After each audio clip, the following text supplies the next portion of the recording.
life, every day, late at night, not okay. Kaya ayan, magluluto-luto na po tayo.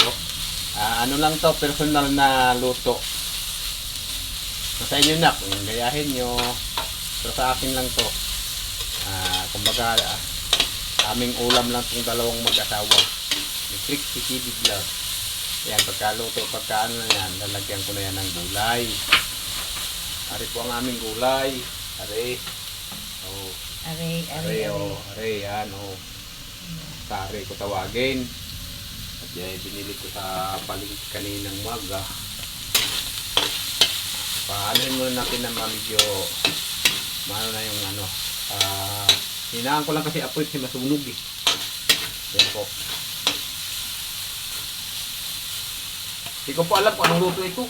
Basta niluto ko lang. Yan na po. Lagay ko na po yung maraming gulay. Yan.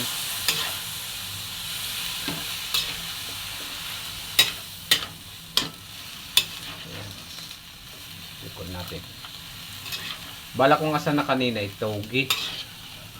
Wala ko na kinatugi sa ano doon sa palengke.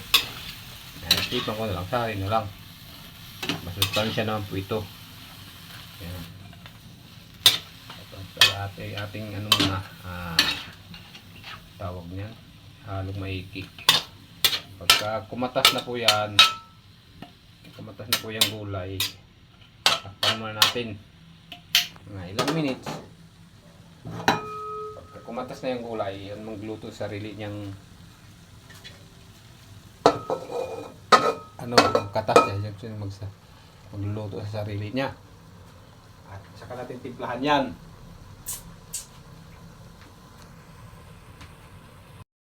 Ping. Okay. Tapos mamaya tikman natin yan. Bakit nasa gilid lang yung karne?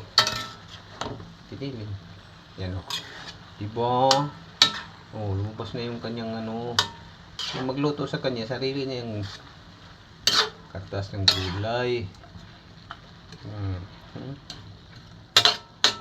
Tapos lagyan natin na sabaw mamaya. Ang ganda sana kung may mga chicken stock na sabaw.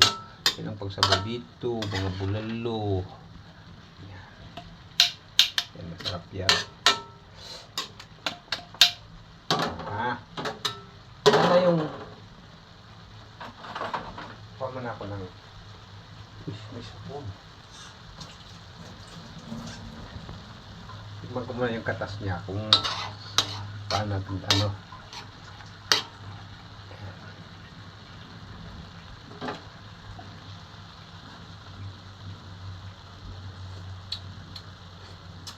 O, diba? Yan, pinalaman kung saan ang niya. Ping. Kunting asin. Ngayon.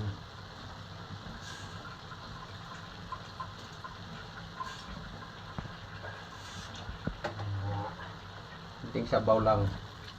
Para di siya maano ang lasa. Ayan.